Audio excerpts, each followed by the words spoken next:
Listen. You smell something? Welcome to T-Bone's Best of Roanoke show. Music, comedy, and conversation featuring HB. The Honey Badger. Honey Badger don't care. Now, on with the show.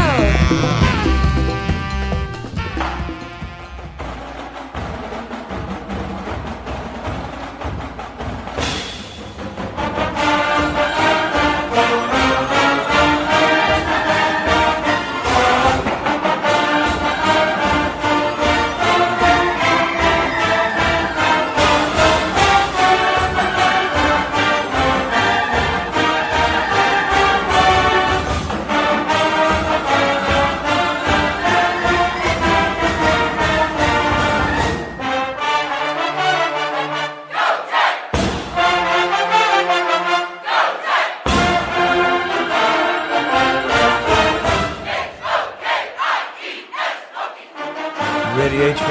I'm ready. Are you ready, Fred? I am ready. Oh, good. This is Radio Free Roanoke, and this is episode number 101. Who is right? T-Bone's Best of Roanoke show. HB, we are on the phone straight out of Phoenix, Arizona. The Funk and Wagnall Encyclopedia of Virginia Tech Sports, the commissar of Castle Coliseum, a friend of the show, and your brother, Yes. Fred Holley. Fred. Welcome. Welcome. Good evening. Thank you for that introduction. Your sentiments well received there, T-Bone and HB. It's great to be back. Well, it's good to have you back. You know, we did Virginia Tech football back in November 2020. Now we're getting ready to start the NCAA tournament, the ACC tournament. You know, Virginia Tech, their basketball team, all year. I think I've been very impressed with them, how they've played, their coaching, and now they're getting ready to, I think, dance a little bit in the big tournament. But they've been dancing in the top 25 a lot of the season. So, in a nutshell, how do you think they've done all year? Well, I think they've done amazingly well. When you can look at the ACC standings right now and see where Tech is positioned, actually number 3 by themselves, with the top 2 being tied right now, Florida State and UVA, Tech sitting right there behind them. I don't know anyone who would have predicted such of a scenario in what has been a very unusual season, albeit similar to the college football season that just finished. Yeah, there you go. Yeah, there you go. Now, so to me, HB and I thought this would be a fun time. You know, it's that kind of the same old game you always have around a table. What are the 5 all-time greatest Virginia Tech basketball players? And plus, it would be the all-time 6th man. So we want to pick your brain on that. So if you had to start a team of the all-time Hokies basketball, where would you start? What players would you pick? I've got some ideas, you know, because I'm from West Virginia. I'm kind of an outsider looking in. So I've got some ideas, but I want to hear what you got. Okay, that sounds great, and I'm very prepared. We'll start with the best at the very top. If I'm picking, and I've got a group of all-time greats standing over there for Tech in a big crowd, say we could combine all the errors. Without a doubt, the greatest of all time to me would be Del Curry. Number 30. Woo. Yep, shooting guard, had an amazing career between 82 and 86 at Virginia Tech. He was picked, believe it or not, he was just an amazing talent. He actually did some amazing things during his career at Tech. He's the second all-time scoring on Tech's all-time scoring list. He's in the Virginia Tech Sports Hall of Fame, of course. He was a consensus second-team All-America. He was the Metro Conference Player of the Year in 1985-86. Number 1 in career steals at Virginia Tech. He was a 15th pick overall in the first round in the NBA draft. And so this is a guy that basically his biggest claim to fame was he was one of the first consistently deadly long-range three-point shooters in the three-point era in the NBA. Yeah. When he came out of Virginia Tech, he put his name on the map quickly, and of course his offspring have done quite well since that time in recent years. I would say Dell is by far the best the best. He was a great sixth man in his professional career, coming off the bench for several different franchises. You know, But, you're right, Fred. He played 16 years in the NBA for 5 different teams. An amazing career from 1987 to 2002, according to my records here, and he just basically put Virginia Tech on the map when it came to the outside shooting ability he had. He was a team player. I think one player that equates to him would be Hill, who played at Duke, and I think that would be a player that would be very similar to Mr. Curry. You could say Grant Hill. He's kind of a Grant Hill type player. Sure, yeah, a wonderful player. I found a couple little facts about him. I want to throw those out at UNHB. He's from Harrisonburg, Virginia, Dale. Yeah. What's Dale's first name? Huh. I had it, but I don't have it in front of me, and you're testing my mettle on this one, Tim. Wendell. I'm sure I've heard it before. Wendell. Wendell. Yeah. Mm-hmm. Wendell, yeah, that's it. Wendell Stephen. And Wendell Stephen. And yeah. while he was at Virginia Tech, I did not know this, but he was a pitcher on the Virginia Tech baseball team. Yes, he had a great arm, and so he could throw a ball, whether it's through a hoop from a long distance at the 3-point line, or he could actually. They said his pitching was he was deadly accurate. Yep. And he had some people interested at the pro ranks, and when he was coming through, they were starting to watch him. Yeah, he sure did. All right, so that's a great pick, one. Dale Curry. Can't argue with that at all. Who do you have at number 2? Go. Number 2.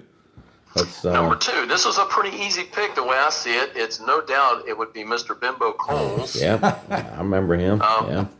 Unlike Dale Curry, who was the second leading scorer in Virginia Tech basketball history, Mr. Coles equated himself as number 1. He is legendary. He's number 2 in all-time assist at Tech. Mm-hmm. Not a tall fellow. He's only 6'1", 180. Mm-hmm. But his scoring and hustle and athleticism impressed. Consistently played like a bigger player, even though he was a medium to short player in his time. Mm-hmm. He's one of the best two-way players in school history. He was an elite scorer, and he was also a lockdown defender. A lot of people don't know that about him, but if you look at his records, it's amazing. He did represent Tech in the '88 Olympics for Team USA. Yeah. Summer Olympics, they won a bronze medal. Yep. 14 seasons in the NBA with 4 different franchises, and he's one of only 4 numbers that's retired in Virginia Tech basketball history and hanging in the rafters at the Castle. The others are, of course, Curry, Ace Custis, and Alan Bristow. Yeah, I was going to try and stump you on that, but I can see you've already jumped. Yeah, you're way ahead of me, All right, brother. let's go to 3. But before we go to 3, HB, here's a fun little fact on Bimbo. What do you remember his first name, Fred? It's not a common first name. No, it's not. It's Vernell. Vernell. Yes. And so I can see why they went with Bimbo. But, where did Bimbo come from? According to Wikipedia, when he was little, his cousin started calling him Bimbo because there was a song by Jim Reeves, country singer, called Bimbo. And it came out in 1962. But he gave Bimbo his nickname Bimbo from the song Bimbo by Jim Reeves. I did not know that. I didn't know that.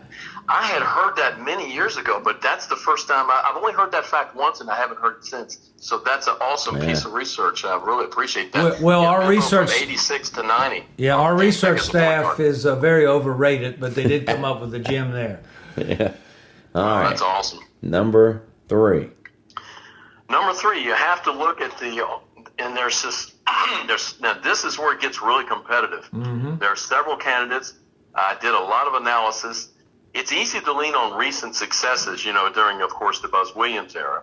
But I got to be honest, based on his overall history and how he has been such a leader in the game, I would have to say Alan Bristow, without a doubt. Number 44. Yes, sir. He was a small forward, played from 1970 to 73 in his varsity years. Now, he had to play JV because, of course, the freshmen weren't eligible when he started at Virginia Tech for Howie Shannon, the coach at the time. Mm-hmm. And he played 1 year as a JV player, and he averaged 27 points a game as a JV freshman in the 69-70 season, which is pretty amazing. He's out of Richmond, out of Henrico High School. I'm very familiar with that part of the state. Yeah. Mm-hmm. And And he was a second-round, 21st pick overall in the NBA draft. The thing about Allen that was so amazing, he was such a floor leader. He was a very cerebral player. The other players loved him. He was a motivational type player. And he always seemed to have his wits about him, knew exactly where to be on the floor. Also part of that legendary 1973 NIT team that created the miracle in the Garden. Of course, Bobby Stevens, loose ball, 2-point shot from deep that won the game for Tech, legendary over Notre Dame in the finals that year. That is correct. 92-91 NIT finals. Yeah. Yes, sir. And Over that was Notre a Dame. four games won by a total of 5 points in that tournament. Amazing run for that 1973 legendary Tech team. Yeah. So that's pretty amazing. And Allen was on that team, and Allen ended up playing 10 years in the NBA. He sure did. He had a nice career there, and definitely. And he moved on into the front office administration in the NBA. You know, especially with the Philadelphia 76ers, and has been a sort of he's been looked up to as being one of the top administrators as far as talent evaluation in the NBA. So he's got a lot of great contributions to the game long after.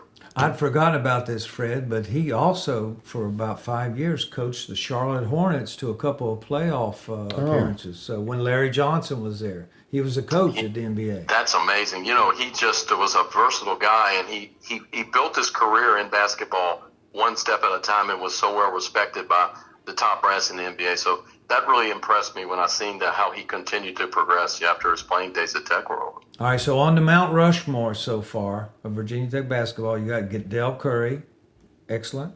Bimbo Coles, excellent. Alan Bristow, excellent. Who's next, my Number friend? 4. Well, I've got a couple favorites here, and believe me, this is not easy. And as I was digging through, now I'll mention some honorable mentions after we finish the last 2 players, but I'm going to say you would have to pick one Dale Solomon, who was a center, played between 78 and 82. He also played some forward positions. He was a swingman. He is a 6'8", and he was just a very unselfish and humble player. He was out of Annapolis, Maryland. He actually made the first team All-Metro Conference 4 consecutive seasons at Tech, so that's a pretty stout accomplishment. His field goal percentage was amazing. He was a big fella. He had the unenviable task of guarding one Ralph Sampson during his career when Tech and UVA used to play.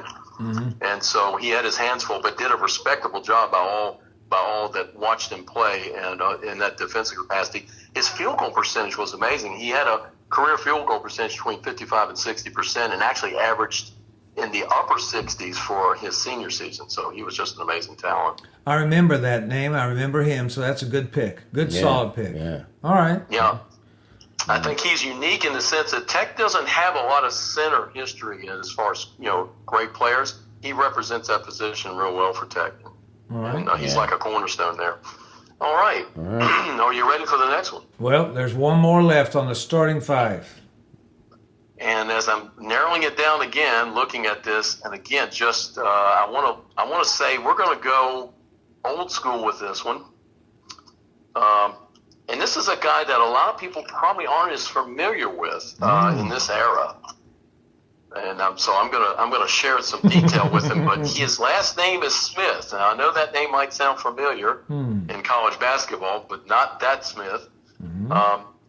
His actual contributions were just legendary here to Tech, and I've just got to tell you, Chris Smith. Chris Smith. And I'm going to give you some information about him. This is a more historical narrative here. All right. He played on Virginia Tech in the early 60s.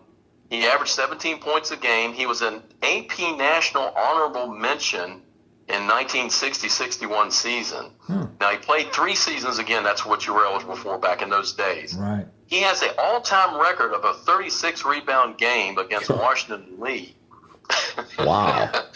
He was picked in the NBA draft 14th round overall, which would be the second round today in the 1961 NBA draft.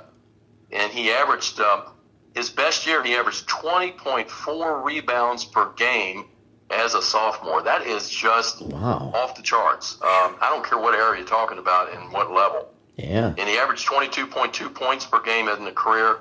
19 rebounds a game as a junior. This is a guy that got kind of forgotten over time. Yes. But just I thought was just a one of those needle in the haystack type picks, and I really kind of, when I read his bio, I was just amazed. Well, way to reach back and pull that one out. I had not heard of him. Wow. I had not. So Yeah. thank you. That's a good pick. All right. So we got a wonderful starting five that could play with anybody. Now, okay, like you're the coach, Fred, and you got to have a good six-man coming off the Virginia Tech bench. Who would you go with? Yes, sir. And I did some serious research on that, and let me tell you, there are some great candidates. However, as I was digging through all of this and started to do my research, one name stood out, and this is where the Buzz Williams era comes into play. His name is Seth Allen. He was a six-man for Tech in the 26-17 year. He was nominated. He was actually voted the ACC sixth man of the year. He's out of Woodbridge, Virginia. He was, as a senior, he came off the bench. Now get this, he helped Tech win. His shot off the bench helped Tech win 10 out of 15 games that were decided by 2 points or less. The guy was just an amazing clutch player, and he knew how to make those baskets late game and make the difference. So he played off the bench, averaging 29 minutes per game, 13.1 points. Per game. And for a guy coming off the bench, now he shared time with Zach Leday, who was also an honorable mention All ACC that same season. And so he was considered the sixth man because Zach was penciled in as the starter always. But he scored the game-winning basket in quite a few of those games in the 2017 season, 16-17. What a great six-man. Well, that's a fine team. There's one player in particular, though, I'm curious to see if you're going to name and give me a couple of honorable mentions, because I want to see if this guy shows up. He's got one of my favorite nicknames. Great question, T-Bone. If you go in the recent era, I really like Justin Robinson. He's a 23rd all-time leading scorer, but he is first all-time in assists. So you talk about an unselfish player that played a big role in the Buzz Williams years. His contributions were just awesome. But then I would throw another name out there that I haven't mentioned at this point, Wayne Robinson. Oh, yeah. Okay. I remember his name. Yeah. Wayne played from 76 to 80 during my time at Tech, and he played 1 year of professional ball in the NBA, was selected by the Pistons. Then he went to Spain and had quite a career over there. He was a power forward. He was selected in round 2 of the NBA draft in 1980, 31st pick overall. The Lakers picked him. Okay. He is now an ordained pastor, and he is the leader of the Fellowship Association of Christian Athletes in the Greensboro Metro Triad area. So he stayed in basically where he was from from Greensboro. Yeah. And so he's there today. Wayne Robinson, 6'8", 217, what a player. Wow. I just remember how powerful he was. He was a very strong fellow. Right. I mean, he really anchored that position. So I would have to say Wayne is definitely one of the ones that stand out. All right. Well, those were two good honorable mentions. The player I'm thinking of, it reminds me of Bring Ace to Your Place. And I think you know who I'm talking about there. Ace Custis. Yeah. Tell me a little bit about Ace, because that's one of my favorite nicknames. Well, certainly his jersey is hanging in the rafter at Castle Coliseum, and it's hard to pick over the Ace. He made so many contributions, very quick, very agile. He really had a way of imposing his will at the right time in a lot of games he played in. He played really with reckless abandon. He was all over the court. If I remember, Ace was the kind of guy that you could just count him to just giving 150% every game. I mean, what a great player. And so he was very, very, very well liked, of course, by his teammates. Right. Ace is in this group, so this would probably seal that group up. There are a couple others I haven't mentioned, but they go back a ways. Yep. But I would have to say that's an awesome pick, and I got to give you a thumbs up on that one, T-Bone. Well, this whole menagerie here of wonderful players, there are also a lot of good coaches that came through Virginia Tech. I'm talking Dan DeVoe, Buzz, Charlie Moyer, current coach, of course. But who would you consider your top coach and why? Good question, and I'm going to say I'm going to pick two coaches, if that's okay. Sure. I'm going to split it between the pre-1990s up to today, All right. and then pre-19 beginning of Tech basketball's history up to 1990, Yep. and then since 1990. So without a doubt, I would have to say since 1990, the best coach would have to be Buzz Williams. I mean, his winning percentage was amazing. He had a .591 winning percentage, which interestingly enough was not the best of the Tech coaches in the history of having coached at least 50 games. There are, believe it or not, several coaches above him, but I just love the way Buzz brought energy. He coached the team well. He got them deep into the NCAA tournament in 2019, which at the moment is the last tournament that was played. So good news is if we have a tournament this year, that's going to break a 2-year drought. I'm excited about that team by itself. But Buzz is just, he's over at Texas A&M. He's got his work cut out for him there, as you know, and he's trying to build a program there and pull back up. But I would say Buzz Williams in the modern era. All right. Tech's best basketball era was certainly in the pre-90 era, was certainly the fit from the mid-50s when Chuck Noe came aboard, all the way as coach, all the way through to, I would say, up to Charlie Moore era. Okay. That would be even through Bill Foster, but there was a couple dead spots in between there, but Bill Foster being the last one in that group through the 90s. But I would have to rate the best coach all time in the pre-1990 era. Mm-hmm. If you go by winning percentage, it's Chuck Noe, 681. Wow. I mean, the guy was coached for 7 seasons, and he had the benefit of Mr. Chris Smith playing for him in those days. And that was when the Castle was a brand new building toward the end of his career there. So in 62, he actually finished up when the Castle opened his last season as coach at Tech. So Wow. Okay. I would rate him number 1. Number 2 behind him would be, you got to say in the modern era, in the pre-modern era, it would be Charles Moyer. Mm-hmm. Moyer coached more games than any of the other coaches, had the longest career. He coached from 76 to 87. Mm-hmm. He had a winning percentage of .622. And during that 76 to 87 era, Tech made a lot of NIT appearances and basically was a very consistently above average quality program. And so Charlie Moore brought a lot of talent in, and he never got that real concentration of talent, like teams get now, 3, 4, 5 players that are really good. But he always kept Tech in the mix, was very competitive in the Metro Conference when Tech was in that, and really put Tech basketball, I think, on the map in that era. So you'd have to give him a thumbs up. Definitely. Howie Shannon was the one that coached the NIT championship team. I take that back. It was Don DeVoe. Don DeVoe was the coach that I would say was overlooked because he came in after Howie Shannon, who was very successful, and he bridged that era to Charlie Moore. So Don DeVoe, who went on to coach at several other programs, Wyoming, Tennessee, among others, and had an amazing record. He was a .661 winning percentage, and he was the NIT coach in 73. So I would have to say Don DeVoe. All right. If you look at championships, you'd have to place him in that pre-1990 era as the best coach, just based on accomplishments. That's fair. Now, let's get down to the nitty-gritty as we get ready to wind up here. I want you to focus on what you would say is your best team, Virginia Tech team of all time. I know that Virginia Tech's won the NIT in 73. You mentioned that. They won the NIT in 95. You mentioned that. They've made 11 NCAA tournament appearances, and they're getting ready to make another one.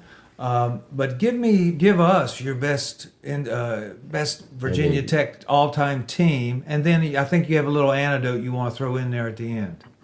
Absolutely, and this anecdote would be, and honestly, that was a tough pick, and you know which 3 years I'm probably going to select: 1973, 1995, and of course 2019, because of the amazing run that they had to play Duke in the NCAA tournament year before last.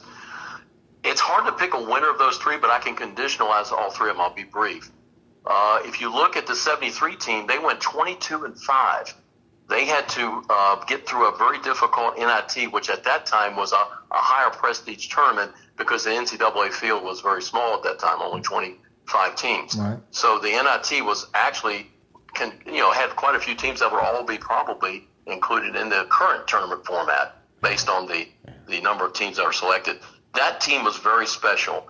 The 2019 team that Buzz Williams had, obviously an amazing team, did all kinds of things and established Tech as an ACC presence in basketball in the conference, and just an amazing year. But I would have to say that 1995 team was one of my favorites, and let me tell you why.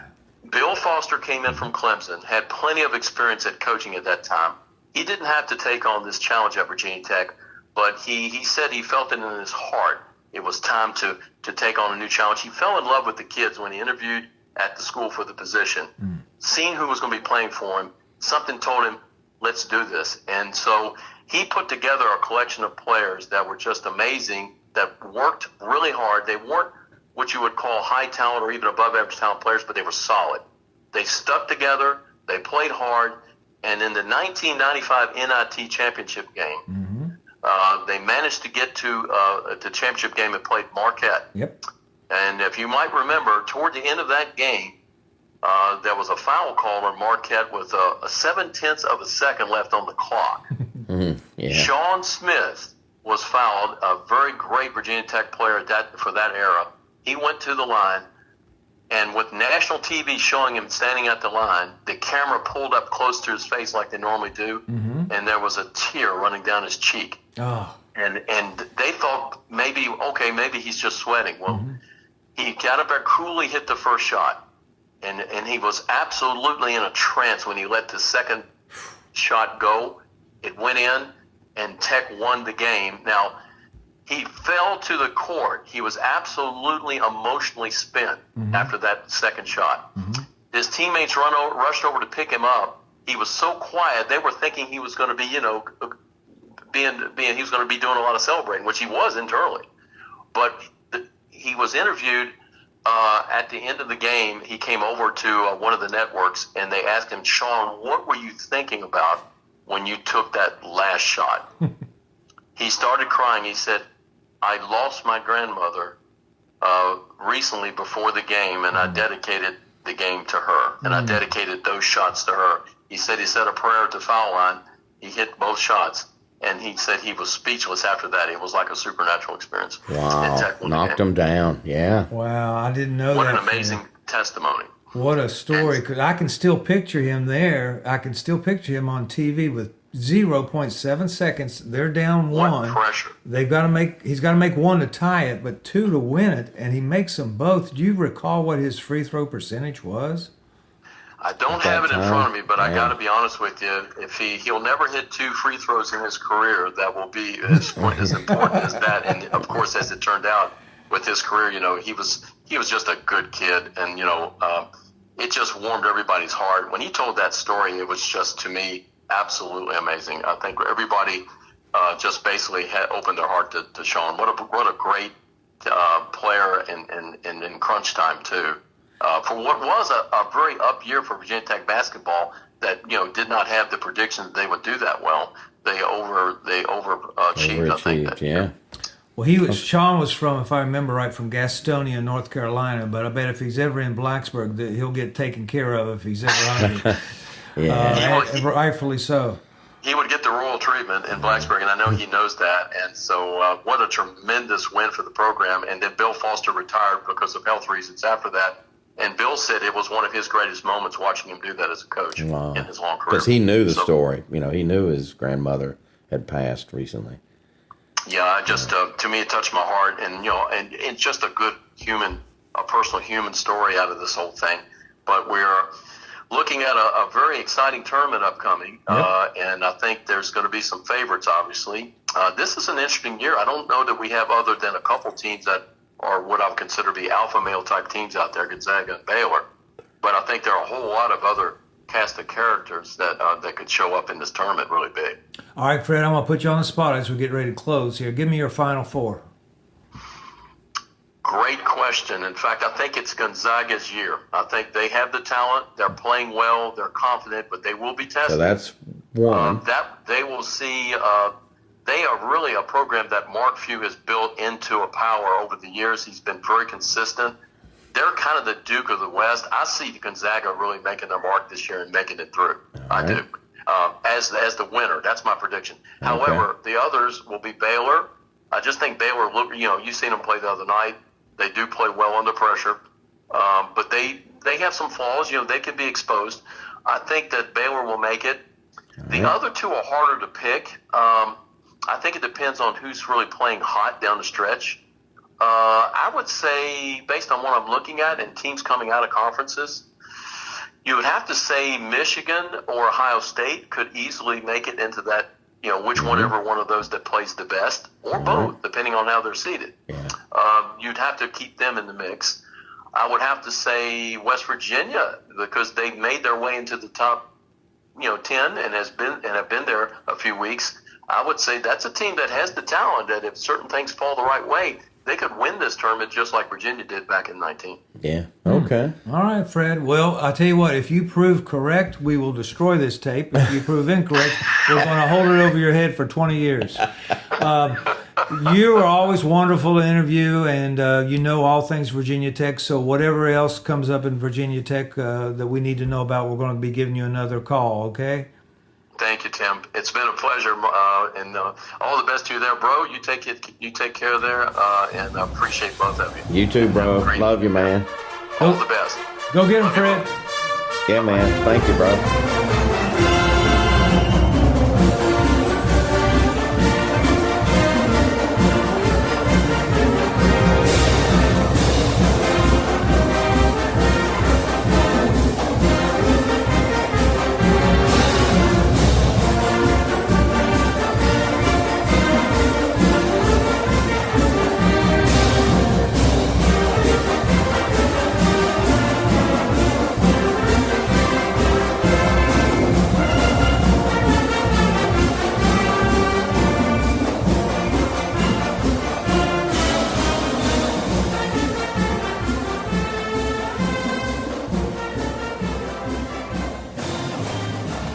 Thanks, JT.